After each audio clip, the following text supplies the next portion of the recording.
नमस्कार दोस्तों, मैं अनुरंग सिंह स्वागत करता हूं आपका राजस्थान सरकार और वेदांता के CSR इनिशिएटिव ई कक्षा में, जिसके टेक्निकल पार्टनर है मिशन ज्ञान।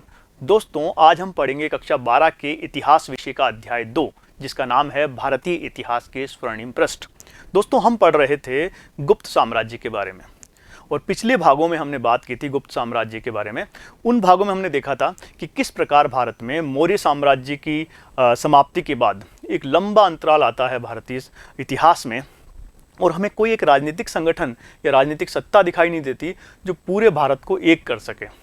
और लगभग ये कितने वर्षों का जो इतिहास था, ये 500 वर्षों का इतिहास था, जिसे हम मौर्योत्तर काल के नाम से जानते हैं। इस काल में हमें कोई एक राजनीतिक संगठन या सत्ता दिखाई नहीं देती है जो पूरे भारत पर शासन कर रही है या पूरे भारत को राजनीतिक रूप से एक कर सके। फिर हम देखते हैं कि 300 ईस्वी के पास 3 महत्वपूर्ण शक्तियाँ उत्तर भारत में विशेषकर उभरती है। हम उत्तर पूर्वी की बात करें तो गुप्त वंश उभरता है, और हम पश्चिम की बात करें तो नागवंश का उदय होता है, और हम दक्कन की बात करें, विशेषकर दक्कन दक्षिणी भारत में बात करें तो वाकाटकों का उदय होता है। और फिर हम देखते हैं कि किस प्रकार ये तीनों शक्तियां एक हो जाती है और गुप्त शासकों के नेतृत्व में भारत का राजनीतिक एकीकरण होता है। इसके बाद हमने गुप्त शासक, जो प्रमुख गुप्त शासक थे, उनके बारे में अध्ययन किया था। और सबसे पहले हमने देखा था कि जो प्रारंभिक 2 गुप्त शासक थे जिन्होंने गुप्त वंश की स्थापना की, श्रीगुप्त और घटोत्कच गुप्त, उन्होंने किस प्रकार उसको आधार प्रदान किया। और उसके बाद हमने बात की थी चंद्रगुप्त प्रथम के बारे में, और उसके बाद हमने देखा था समुद्रगुप्त की विजयों के बारे में, और देखा था कि किस प्रकार समुद्रगुप्त ने संपूर्ण भारत को एकीकरण करने में महत्वपूर्ण भूमिका निभाई थी। और उनकी जानकारी हमें प्रयाग प्रशस्ति से मिलती है, और उस प्रयाग प्रशस्ति का भी हमने अलग से पूरा अध्ययन किया था।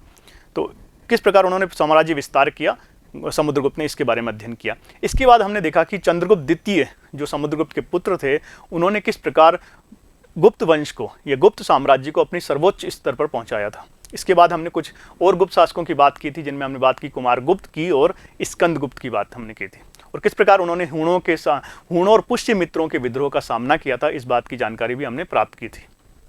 इसके अलावा हमने बाकी आगे के भागों में हमने देखा था कि गुप्त काल की कला के बारे में हमने अध्ययन किया था, कि देखा था कि किस प्रकार गुप्तकालीन जो कला है, विशेषकर वास्तुकला, स्थापत्य कला और मूर्ति कला का उत्थान हुआ था, और वो प्राचीन भारत की उन्नति का काल था। विशेषकर हमने देखा था कि भारत में मंदिर वास्तु का जो उदय होता है वो गुप्त काल में आके होता है, और उसकी जो नागर शैली प्रचलित थी उसका भी हमने अध्ययन किया था। इसके अलावा हमने बात की थी गुप्तकालीन विज्ञान की, कि वैज्ञानिक विज्ञान के क्षेत्र में गुप्त काल में जो उपलब्धियां हासिल की थी भारत ने, उसके बारे में भी हमने विस्तार से अध्ययन किया था। और एक बात हमने देखा था कि गुप्त काल में साहित्य की उन्नति किस प्रकार हुई। हमने देखा था कि गुप्त काल जो था वो संस्कृत साहित्य की दृष्टि से एक उत्कृष्ट काल था, और इस काल में बहुत बड़े बड़े लेखक हुए। विशेषकर हमने कालिदास की रचनाओं के बारे में अध्ययन किया था। हमने ये देखा था कि और भी बहुत से, जैसे शूद्रक का मृच्छकटिकम ग्रंथ उस समय लिखा गया था, और भी बहुत से लेखक हुए। अमरकोश की बात करें तो अमर सिंह ने अमरकोश में उस समय के समाज, राजनीति, अर्थव्यवस्था का बड़ा विस्तृत वर्णन किया है। तो हमने इस तरह का पूरा अध्ययन किया है पिछले भागों में गुप्त वंश के बारे में। आज के भाग में हम भाग 7 में हम बात करेंगे कि गुप्त साम्राज्य जो था वो आर्थिक उन्नति का काल भी था। गुप्त काल जो था भारतीय इतिहास में आर्थिक उन्नति का काल क्यों कहलाता है, इसके बारे में हम चर्चा करेंगे आज। तो आइए शुरू करते हैं। दोस्तों, जब भी हम आर्थिक उन्नति की बात करते हैं या किसी काल की अर्थव्यवस्था के बारे में हम बात करते हैं, तो उसमें हम मुख्य रूप से 4 चीज़ों को शामिल कर लेते हैं। एक तो उसमें हम शामिल करते हैं कृषि को, इसके अलावा उसमें हम शामिल करते हैं पशुपालन को, और हम शामिल करते हैं उसमें उद्योग व्यवसाय को, उद्योग एवं व्यवसाय, और हम उसमें शामिल करते हैं व्यापार एवं वाणिज्य को, व्यापार एवं वाणिज्य।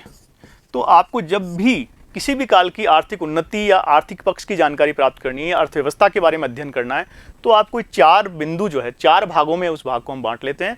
एक तो कृषि के बारे में, उस काल विशेष में कृषि का किस प्रकार की कृषि हुआ करती थी, कौन कौन सी फसलें हुआ करती थी, ये। दूसरी बात है पशुपालन के बारे में चर्चा करते हैं हम, कि देखते हैं उस काल में पशुपालन किस तरह की थी, कौन कौन से पशुओं को इस्तेमाल किया जाता था। इसके अलावा उद्योग व्यवसाय की बात करते हैं कि उस काल विशेष में कौन कौन से उद्योग प्रचलित थे, और बात करते हैं व्यापार वाणिज्य की। इसी के अंतर्गत हम ये देखते हैं कि उस काल विशेष में विदेशी व्यापार की क्या स्थिति थी। तो कुल मिला के आर्थिक उन्नति में हम ये 4 बिंदुओं पर चर्चा करेंगे विस्तार से। तो आइए शुरू करते हैं। सबसे पहले बात करते हैं कृषि एवं पशुपालन की। अगर बात करें कृषि की, तो हमें अमरकोश और मनुस्मृति से इस बात की जानकारी मिलती है कि गुप्त काल में लोहे के फाल का प्रयोग किया जाता था। दोस्तों ये बहुत ही महत्वपूर्ण है। इतिहास में लोहे के फाल का जो प्रयोग है क्रांति का सूचक माना जाता है, क्योंकि जब इससे पहले लकड़ी का इस्तेमाल होता, लकड़ी के फाल का इस्तेमाल होता था प्राचीन काल में ज़्यादा। हम पुराने ज़माने में जाते हैं, उससे पहले देखते हैं तो पत्थर के औजारों का इस्तेमाल करते थे वो लोग।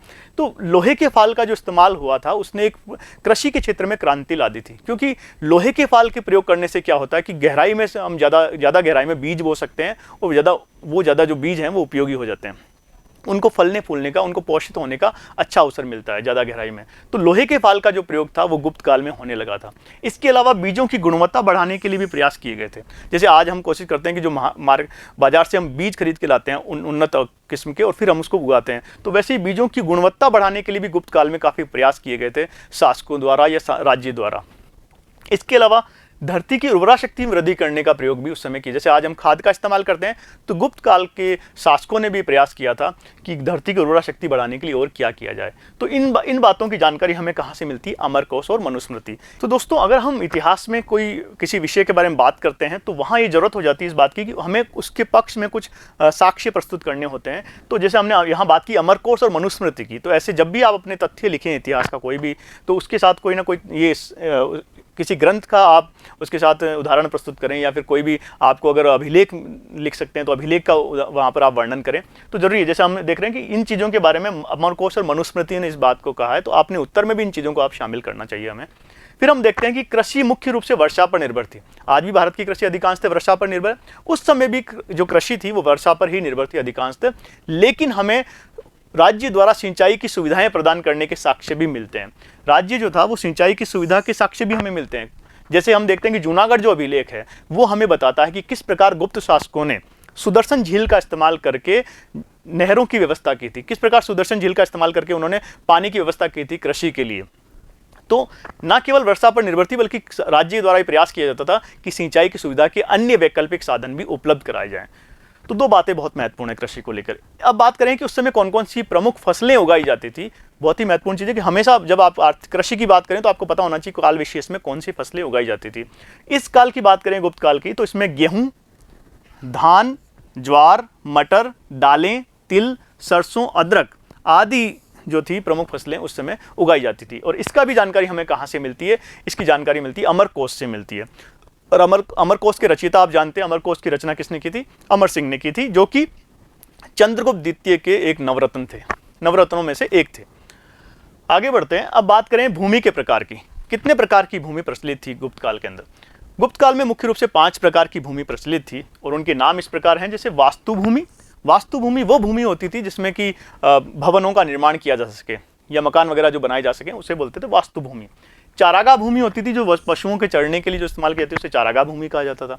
इसके अलावा खिल भूमि या सिल भूमि, कुछ भी नाम कह सकते हैं, दोनों नाम प्रचलित हैं इसके। जो सिल भूमि होती थी वो जो होती थी वो भूमि जिसमें कि कृषि नहीं की जाती थी। इसके अलावा क्षेत्र भूमि। क्षेत्र भूमि वो भूमि थी जिसमें कि कृषि के लिए जो भूमि उपयोग में ली जाती थी उसे हम बोलते हैं क्षेत्र भूमि। इसके अलावा एक भूमि और होती थी अपरहत भूमि।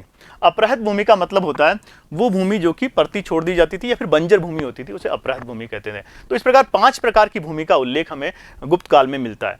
वास्तु भूमि, चारागाह भूमि, खिल या सिल भूमि, क्षेत्र भूमि और अपरहत भूमि। इसके अलावा अमरकोश में भी 12 प्रकार की भूमि का वर्णन किया गया है। अमरकोश ने अलग से बताया कि उस समय 12 प्रकार की भूमि प्रचलित थी, लेकिन अगर प्रश्न आता है तो हमें केवल ये उत्तर देना है कि 5 प्रकार की भूमि प्रचलित थी। कहाँ? गुप्त काल के अंदर। लेकिन अगर पूछता है कि अमरकोश के अनुसार कितने प्रकार की भूमि का प्रचलन था, कितने प्रकार की भूमि थी, तो वो थी 12 प्रकार की भूमि।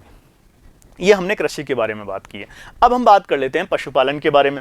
पशुपालन की बात करें तो जो उस समय प्रमुख पशु थे ये भी अमरकोश में हमें दिया गया कौन कौन से प्रमुख पशु पाले जाते थे। उसमें गाय, घोड़ा, भैंस, बकरी, ऊंट, गधा, कुत्ता और बेल, ये प्रमुख पशु हुआ करते थे। और भी अतिरिक्त पशु रहेंगे, लेकिन मुख्य रूप से इन पशुओं को पाला जाता था अमरकोश के अनुसार। इसके अलावा जो कामंदक का नीतिसार है वो हमें इस बात की जानकारी देता है कि जो गोपालन है या जो पशुपालन है वो वैश्य जो वर्ग था उसका एक प्रमुख व्यवसाय माना गया है इसको। ये बहुत महत्वपूर्ण बात है, याद रखिएगा कि जो पशुपालन जो है वो एक प्रमुख व्यवसाय था। वो किसका व्यवसाय था? वो वैश्य जो वर्ग था उसका एक प्रमुख व्यवसाय माना गया। और इसकी जानकारी हमें कौन देता है? कामंदक का नीतिसार इस बात की हमें जानकारी देता है। अब बात करते हैं उद्योग और शिल्प की। अभी तक हमने कृषि और पशुपालन की बात की है, अब हम बात करेंगे उद्योग एवं शिल्प के बारे में। उद्योग की बात करें तो उस समय ना केवल उद्योग अपनी उत्कृष्ट अवस्था में थे, उन्नत अवस्था में थे, बल्कि उनमें विशेषज्ञता भी आ गई थी। यानी विशेषज्ञ, हर उद्योग के नए नए विशेषज्ञ उत्पन्न हो गए थे, तकनीकी कौशल भी लोगों में आ गया था उस समय। तो दो बातें जरूर याद रखें, एक तो उद्योग में विशेषज्ञता आ गई थी, विशेषज्ञ हो गए थे उद्योग के विशेष, और तकनीकी कौशल भी लोगों में विकसित हो गया था। अब कुछ प्रमुख उद्योग या प्रमुख शिल्प कौन कौन से थे उस समय, वो देख लेते हैं।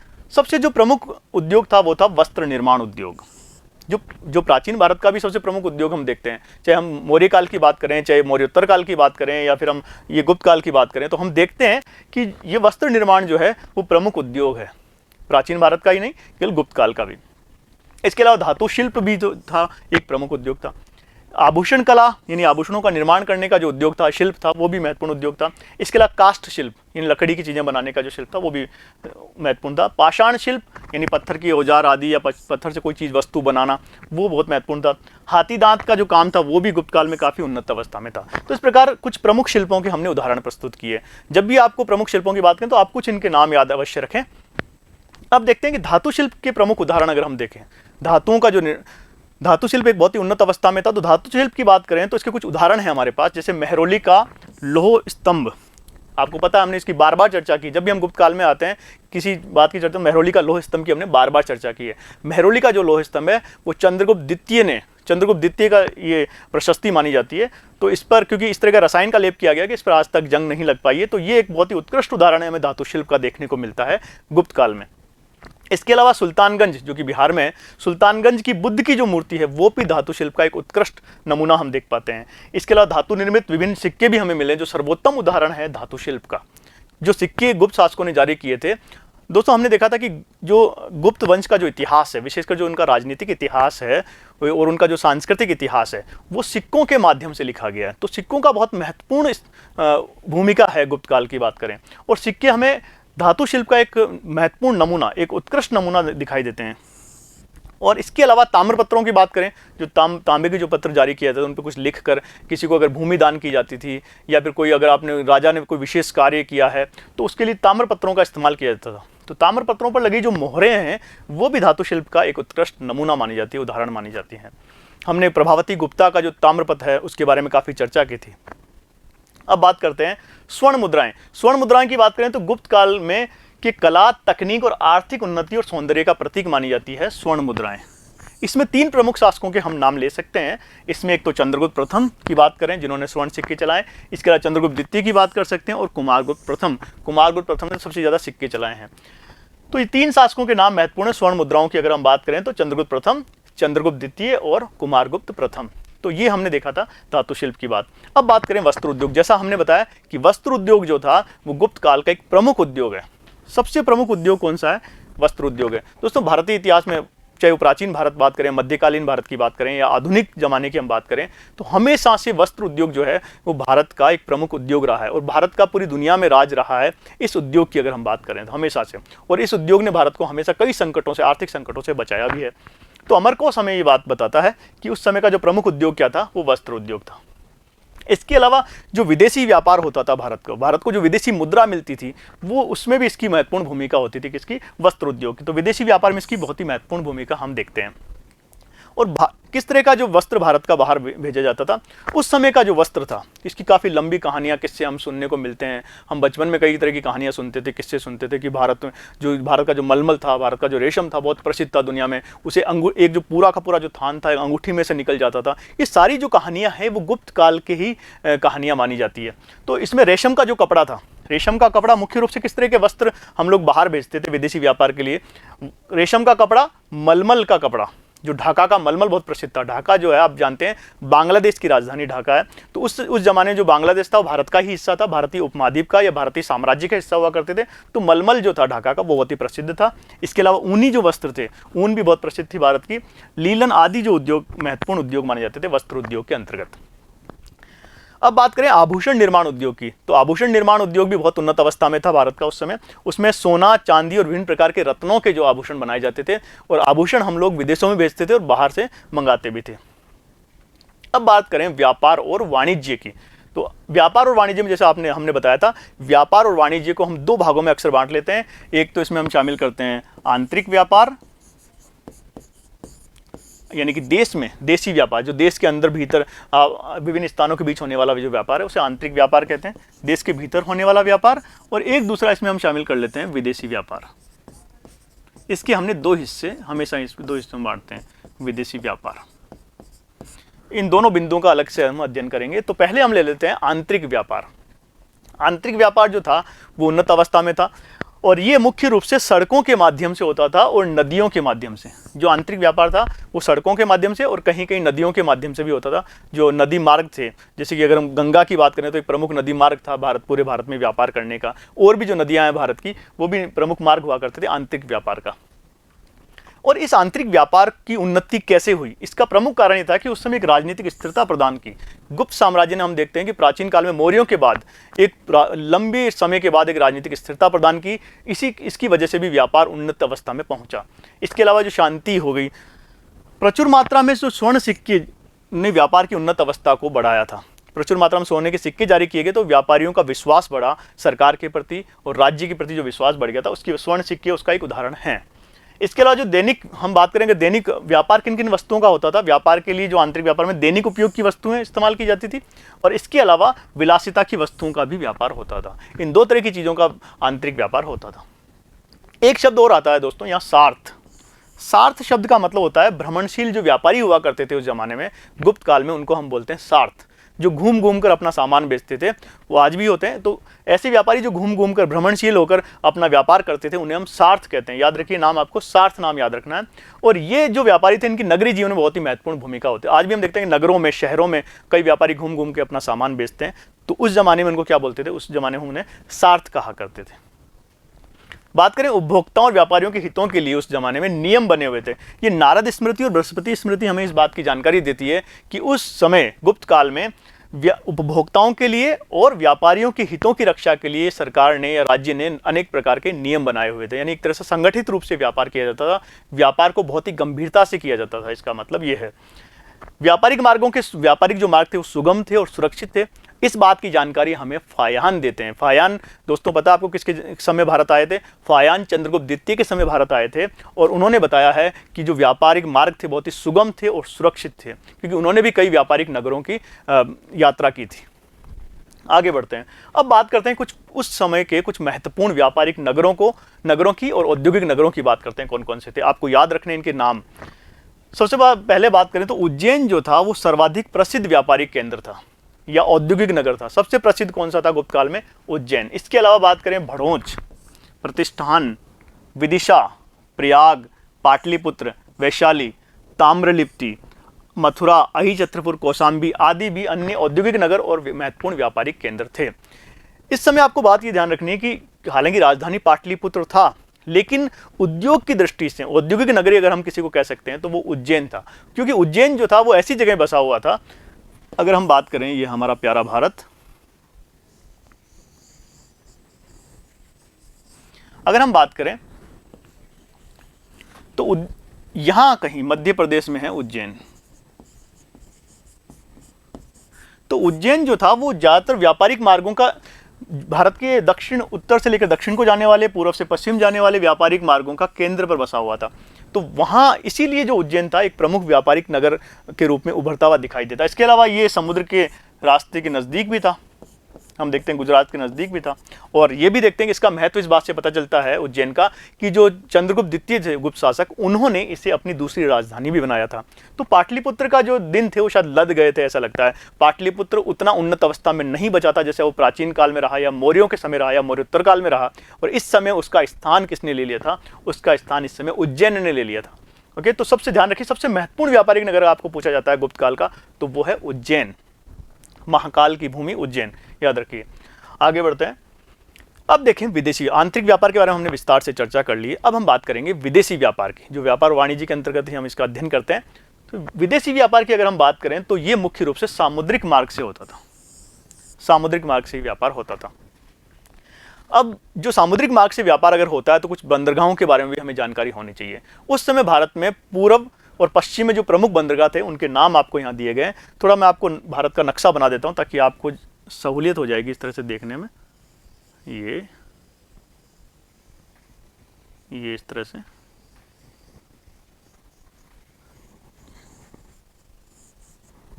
अगर हम इस तरह से देखते हैं तो ये जो वो हिस्सा है जहाँ पर समुद्र है, ये वो हिस्सा है। तो ये जो पानी वाला हिस्सा है, तो यहीं पर आपको सारे के सारे बंदरगाह मिलेंगे। तो प्रमुख जो बंदरगाह थे विदेशी या गुप्त काल के दौरान जो प्रमुख विदेशी बंदरगाह जो थे वो कौन कौन से थे? अगर हम बात करें पश्चिमी बंदरगाहों की, ये जो हिस्सा था पश्चिमी हिस्सा, तो पश्चिमी भारत में कौन कौन से बंदरगाह थे? एक तो भ्रगकच, भड़ोच, जो सबसे प्रमुख बंदरगाह था, पश्चिम सबसे बड़ा बंदरगाह था और सबसे प्रमुख बंदरगाह था किसका? पश्चिमी भारत का। पश्चिमी भारत का सबसे प्रमुख बंदरगाह था ये भ्रगकच या भड़ोच, जो कि गुजरात में। याद रखिए, हो सकता है कि आपकी परीक्षा में मैप में भरने के लिए कुछ स्थान भी दिए जाएं और ऐसा जरूर होगा, 5 या 6 नंबर का जरूर आएगा। तो आप ध्यान रखिएगा कि भ्रगकच जो कहाँ है वो गुजरात में है। गुजरात में समुद्र के किनारे होगा क्योंकि ये बंदरगाह है।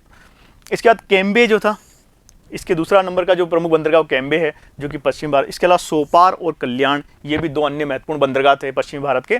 सोपार और कल्याण की बात करें तो ये पूरी तरह से कहाँ है? महाराष्ट्र में है, याद रखिए। तो 4 प्रमुख बंदरगाह थे पश्चिमी भारत के। और ये जो व्यापार, यहाँ पर श्रीलंका है, इन बंदरगाहों से जो व्यापार होता था वो फारस वगैरह के लिए होता था। फारस की बात करें या फिर हम बात करें रोमन साम्राज्य की बात करें या अफ्रीका के कुछ देशों के साथ जो भारत का व्यापार होता था उनकी बात करें, तो इन बंदरगाहों के माध्यम से यहाँ व्यापार होता था। ये केवल हम गुप्त काल के बंदरगाहों की बात अभी कर रहे हैं। अगर हम बात करें पूर्वी भारत के बंदरगाहों की, तो इनमें सबसे प्रमुख बंदरगाह था ताम्रलिप्ति।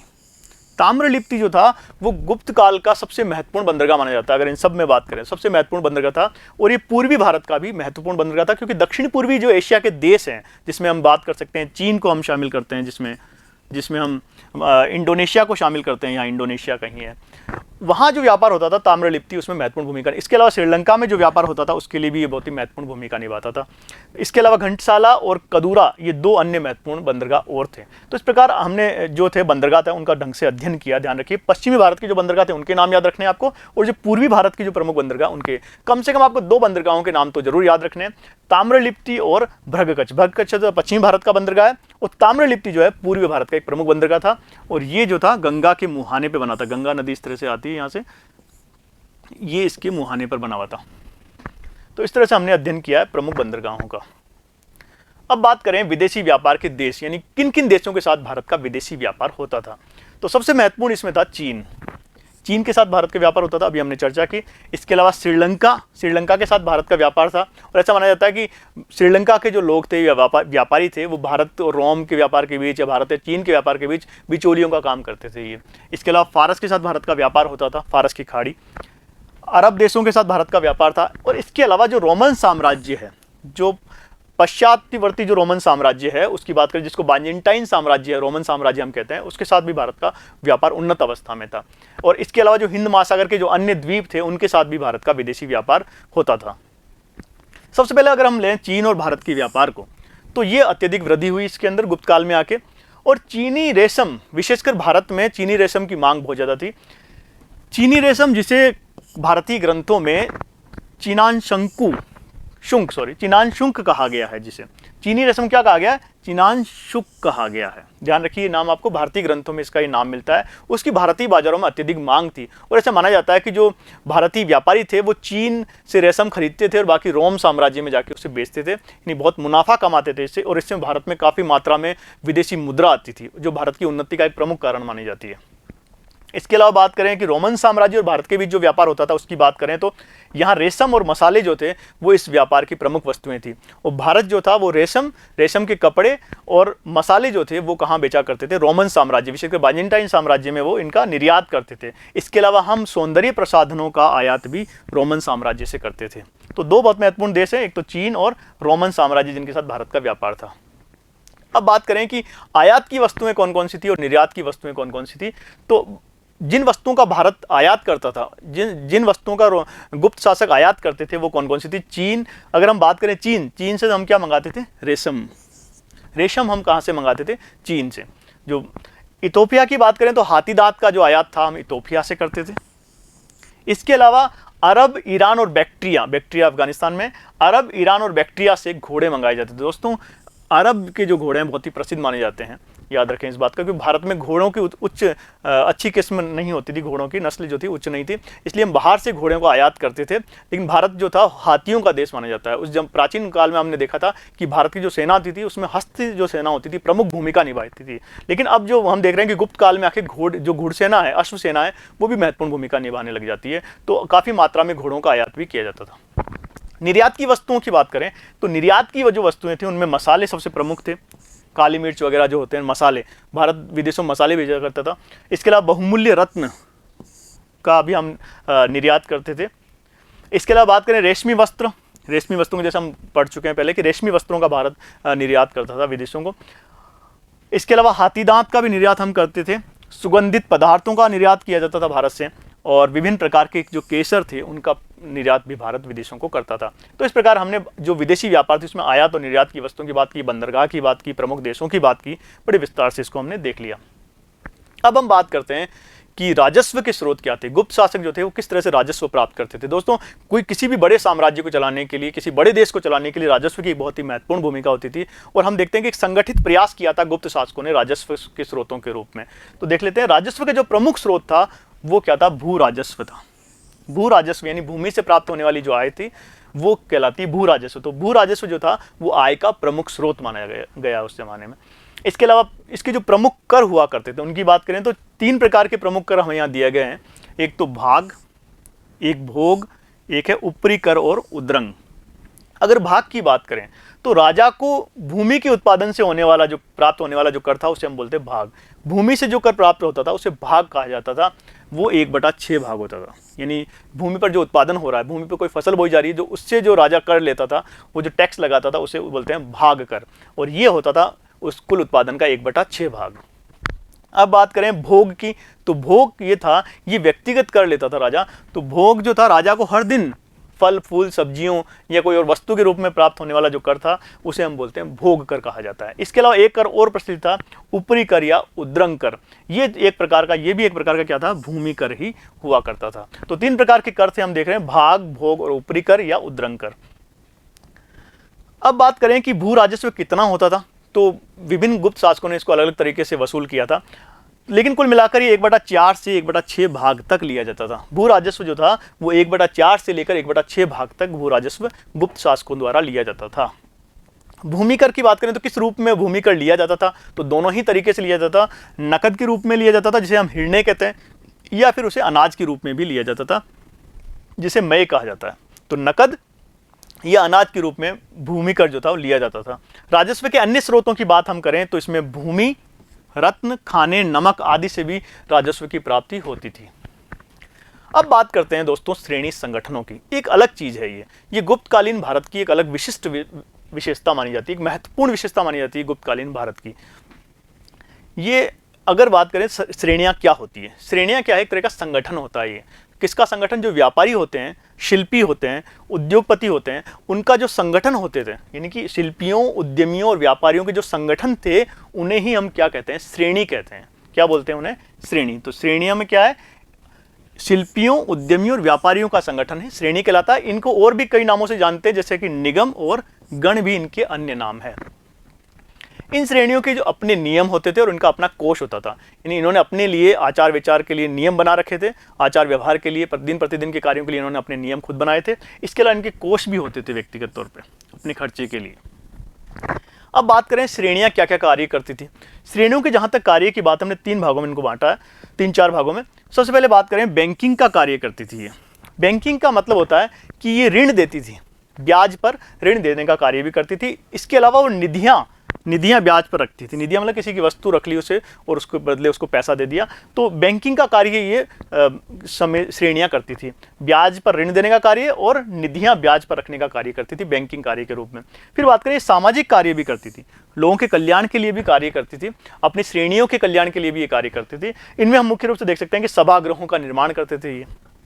इसके अलावा लोगों के लिए पेयजल की सुविधा की व्यवस्था करते थे, विश्राम गृहों की व्यवस्था ये करते थे, जलाशयों का निर्माण करवाते थे लोगों के लिए। इसके अलावा उद्यानों की व्यवस्था ये करते थे, मंदिरों के निर्माण का कार्य भी ये करते थे। एक उदाहरण हम यहाँ ले लेते हैं।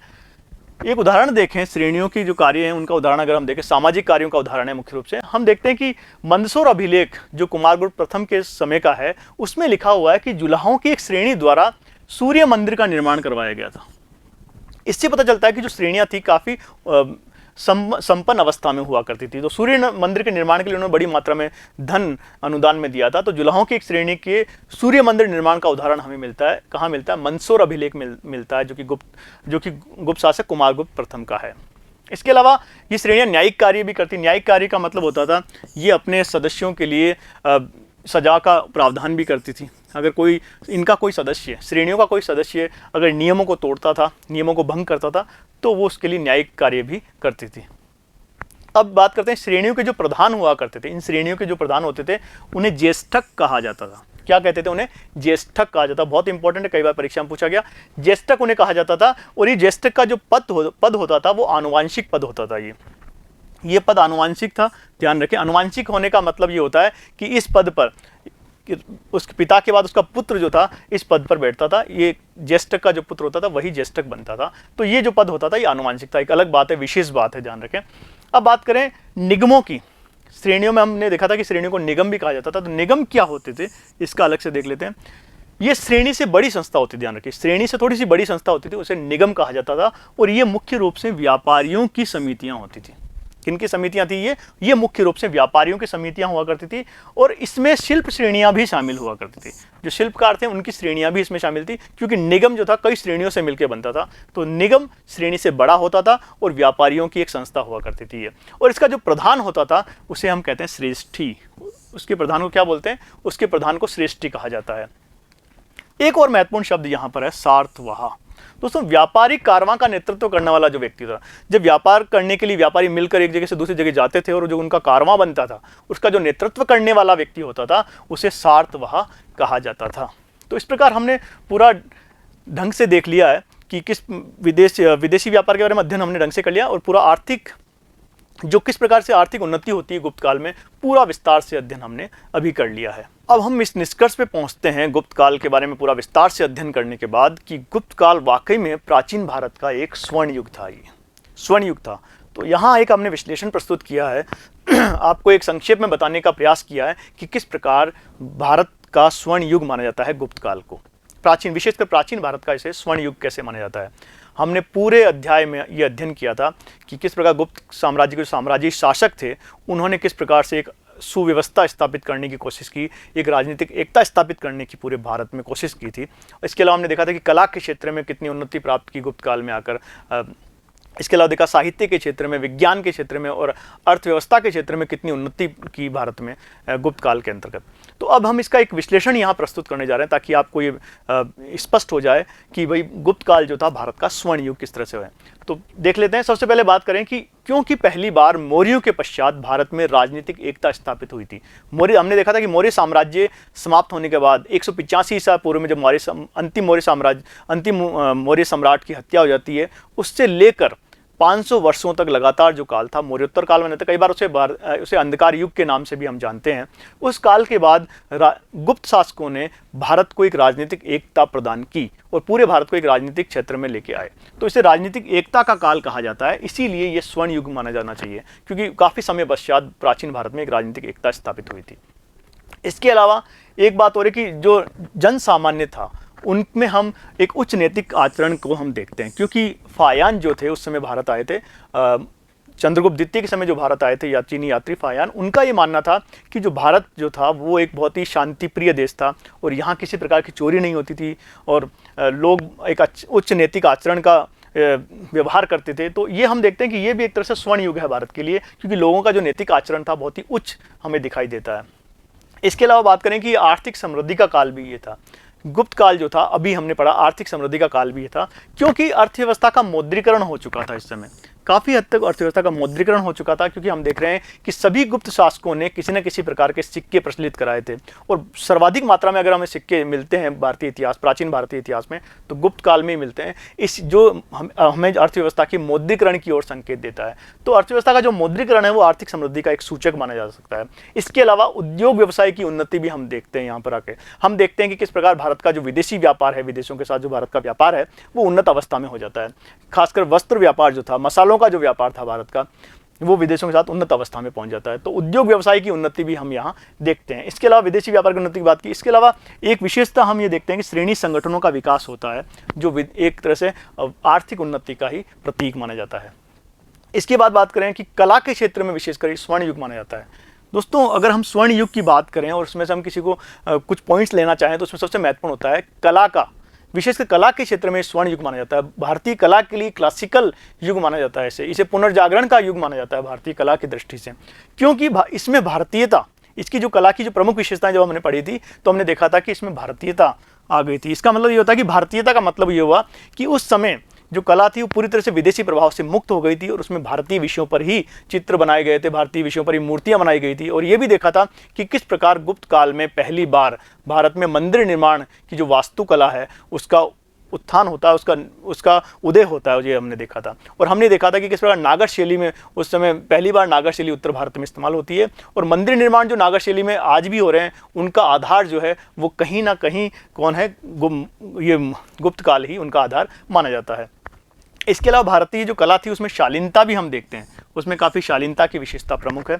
इसके अलावा उसमें आध्यात्मिकता भी आ गई थी। मंदिर, जैसे अभी हमने कहा, मंदिर वास्तु का उदय हुआ भारत में। इसके अलावा गुहा चित्रों की उन्नत अवस्था भी हम देखते हैं। मुख्य रूप से हम अजंता और बाघ की गुफाओं की बात करें तो वो अपनी सर्वश्रेष्ठ गुफा चित्र माने जाते हैं उनके भारतीय इतिहास में। इसके अलावा जो भारतीय जो कला थी वो धर्मनिरपेक्ष कला के रूप में भी हमें दिखाई देती है। इसमें ना केवल हिंदू विषयों के ऊपर कला के प्रभाव दिखाई देता है, हिंदू विषयों पर ही ना केवल चित्रकला की गई, मूर्तियां बनाई गई, बल्कि बौद्ध और जैन धर्म इसके ऊपर भी कई तरह की कलात्मक रचनाएं की गई थी।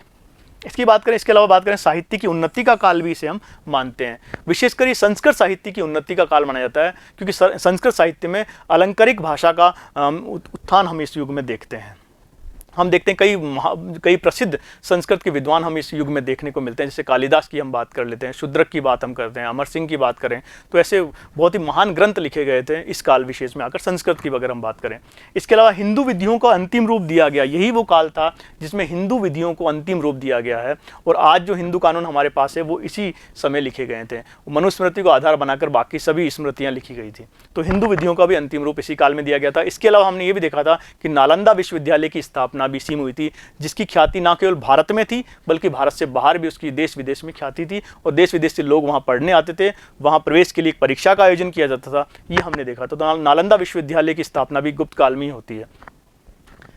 अब बात करें, इसके अलावा वैज्ञानिक उन्नति का काल भी ये माना जाता है। हमने देखा था कि किस प्रकार भारत में जो गणित का और रसायन विज्ञान का, औषधि विज्ञान का उन्नति का काल गुप्त काल माना जाता है। और आर्यभट्ट जैसे महान सर्वकालिक महान गणितज्ञ और ज्योतिषाचार्य उत्पन्न होते हैं गुप्त काल के अंदर ही।